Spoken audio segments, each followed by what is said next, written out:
Welcome to another episode of DIY Outdoor Guy. Today we are doing a wilderness survival foray. So what I mean is we're going to come out here, we're going to find some wild foods, hopefully catch a fish or two. We'll cook it up, eat it. We ain't got a full day to stay out here, so we're just going to do what we can in one day, have a little bit of fun, and hopefully have a good meal at the end of the day. So stay tuned.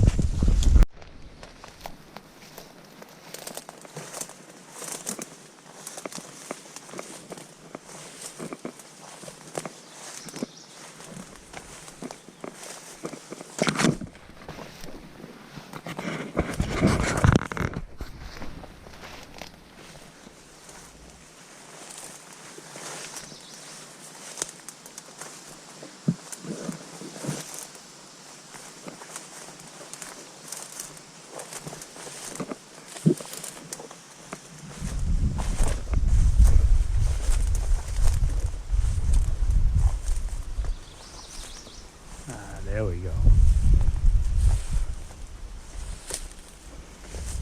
Plan I was hoping to show you right here. These things right here, called stinging nettles. Not the viney thing, but the plants themselves. These right here. I love these plants as much as I hate them. They're good edible. They're medicinal. Make some very, very fine cordage. But they sting like a bugger, and they live up to their namesake. So, in order to eat them, they must be boiled. Don't ever try to eat one fresh, you'll never forget it. But you gotta be careful when you're picking them. You can just grab the leaf. Right by the stem, grab it flat, and just pick it off. Doing it this way, it won't get stung. So we're gonna go ahead and pick up a bunch of these. They make an excellent soup. So with any luck, we'll be getting some victuals.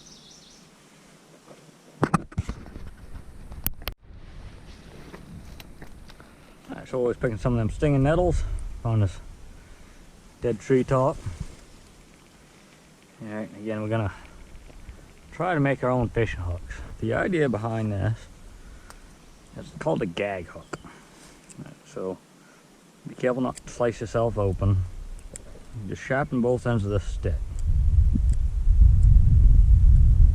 Like that there. You know, most of the fish in this brook are pretty small. Go about the width of my finger. Sharpen that off some more. There it is. Hoping you got that. You find a worm, tie that line around the center. Slide that worm over the top, I'll show you that. Throw them out there. When the fish eats this, you pull on the line, it gets stuck in his throat, and there you have it. You got yourself dinner. So we're going to see if that don't work for us. Feels like a tip. So let's go see what happens. Flip over logs and such like this. On the banks, you can find little worms and bugs under there. It's a pile of termites. I don't see so much worms under that one.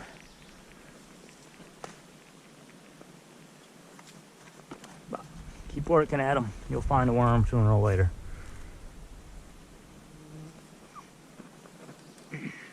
Good.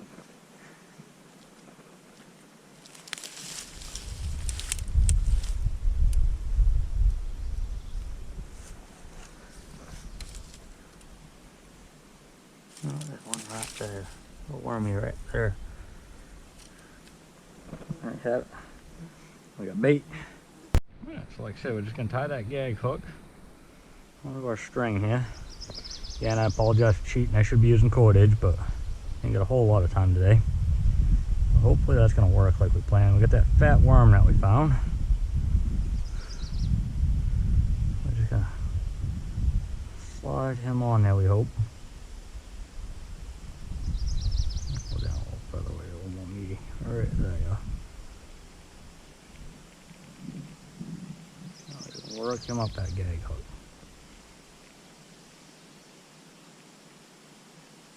There you go. Something to that effect. And hopefully the fish will grab that and that'll work for us.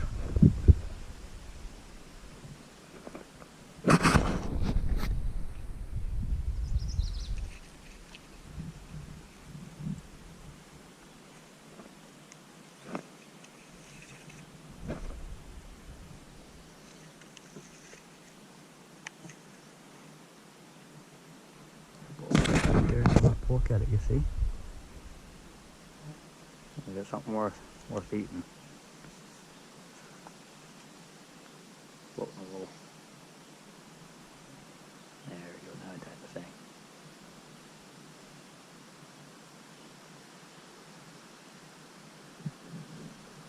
It's just real world survival situation. You know, I wouldn't be doing it quite like this. I'd have set lines. Unfortunately, here in Maine, we can't do that.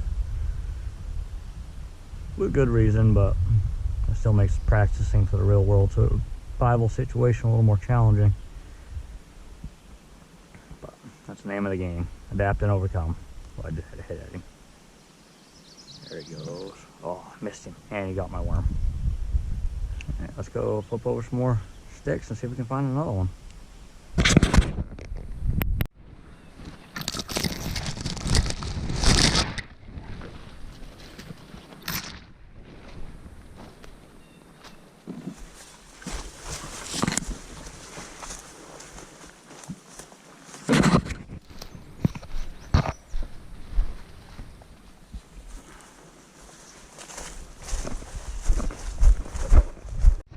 This is a treat to add to the mix today.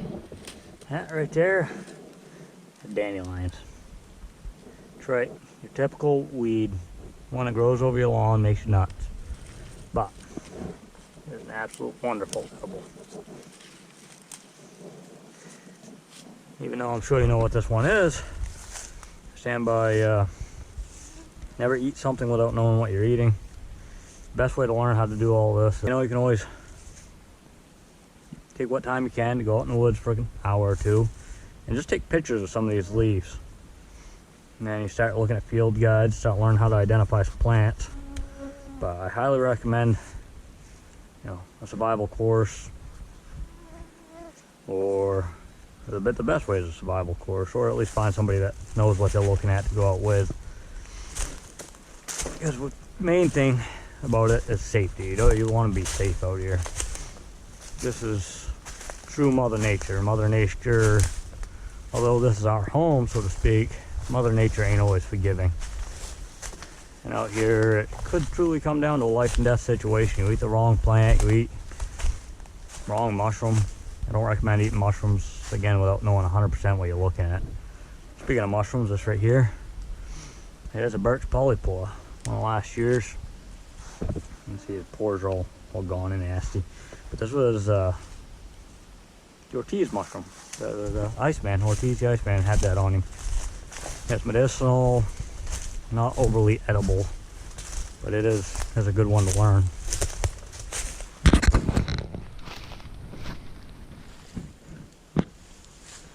But nothing better than being out in the beautiful country. Just let it be in one with nature.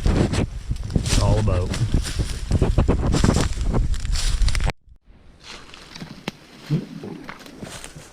Yeah. Yes, that. One of my all-time favorite mushrooms right there. This is what they call a reishi, an eastern hemlock varnish shelf. It's a super medicinal mushroom. Pretty hard to misidentify. It's worth learning. But super medicinal, not really edible. The flavor is an acquired one, but that's a great find right there. Take a small piece of him, just add to the meal and add some flavor to it.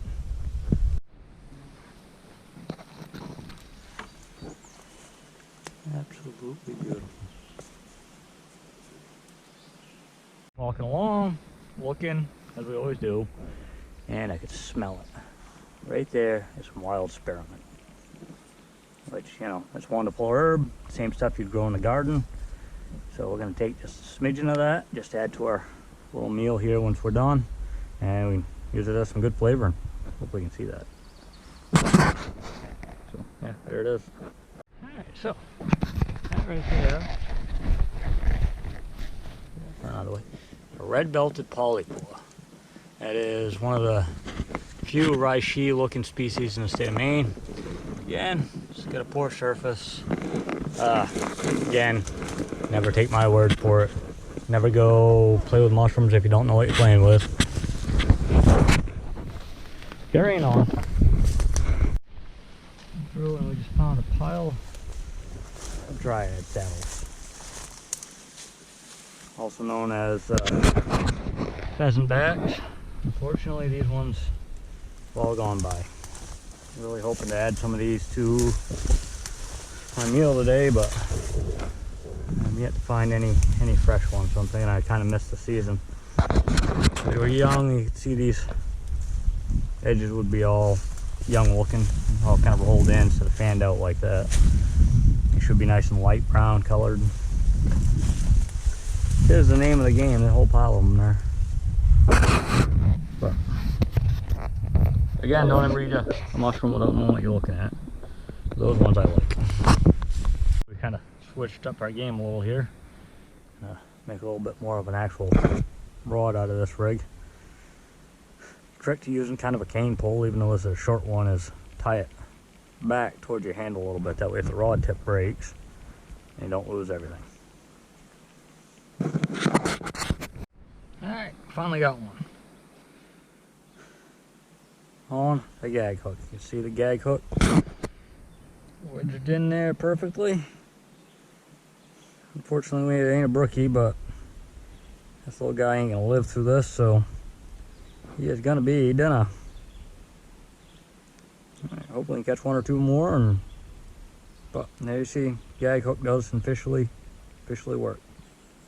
Alright, so been out here a while, getting ready to start a fire. One thing we gotta do is get our fish clean.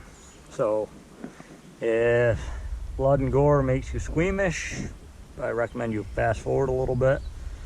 But this is part of the chore. Alright, fish this size, you don't really have to worry about it because they're tiny, but I would still eviscerate them because I don't like eating that type of stuff.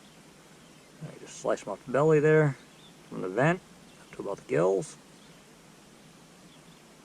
I could leave the head on, it adds value. If this were real world survival, I probably would. I'll dispose that later. Alright, and you just take the viscera out. Get the swim bladder there. Make sure you clean that out good. You want to get that kidney out of there. Now these little guys are going to have to scale them. You can see all them scales. And all you got to do is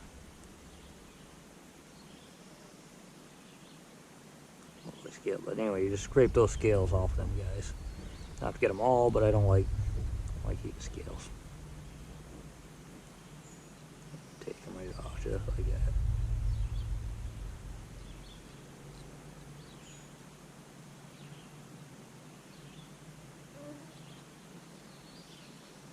Kind of messy, but it makes it a lot more pleasant to eat.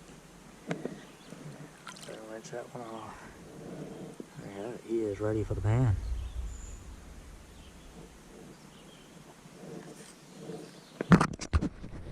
I'm starting to run out of time, so I'm gonna go ahead and get a fire going. Now we're gonna do things a little differently than we normally would. Right now we're borderline drought conditions, so instead of just doing a regular open fire, just willy-nilly out in the woods, you got to take precautions not to light the forest on fire, because that's absolutely not what we want to do. Here's some beautiful tinder. So we're going to actually light the fire right on one of these little beaches, but being they're wet, it's going to cause some of their own dilemmas. But we got a trick for that. But what I really wanted to show you right here is this is a birch tree. Now, paper on a birch is some of the most wonderful tinder you can get. It's got natural oils in it. You know, if it's wet outside, it's raining, you can peel this bark apart and you can actually still make a fire. There are 3 little fishes in the pan there. Alright, we got our dandelion greens. And got our reishi mushroom to go with it. I'll add some flavor in there. Might be a little more than necessary. That's pretty strong, but that'll just prove to make it interesting. We got that there. We got our stinging nettles. We got our little it, wasn't it?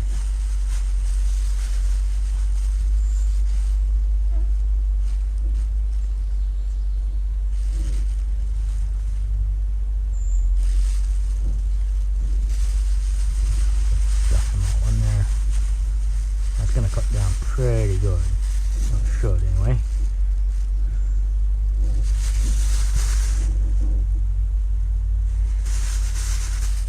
Careful though, they do burn like a bugger. Ain't fully cooked. So cram everything down in there best we can. Now, that water's pretty stirred up at the moment, so I don't really want to drink a bunch of mud or eat a bunch of mud rather. Little's one thing, but there's such a thing as too much. Put a little water in there.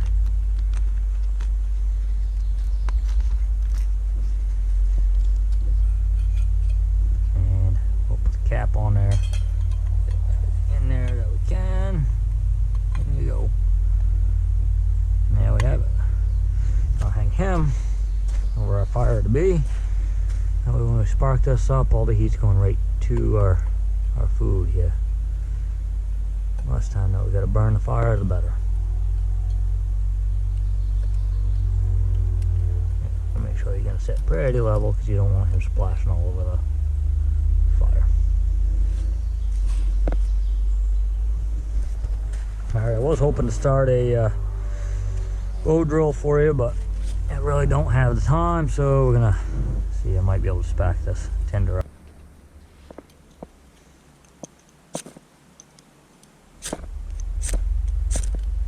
There she goes.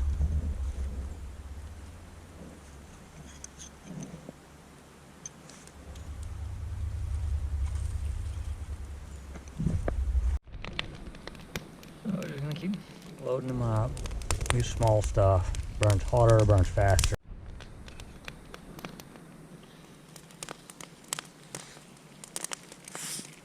Let the fire burn down. That's almost done. So we kind of let that die out. That's still. Now it looks really good right there. Good and cooked. Fiddles right there. We hope.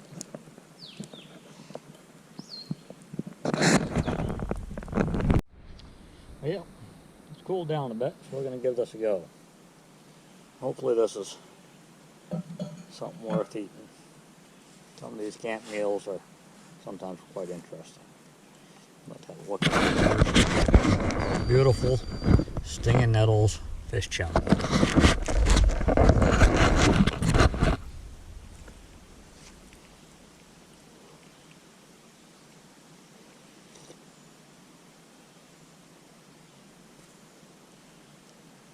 It's pretty earthy.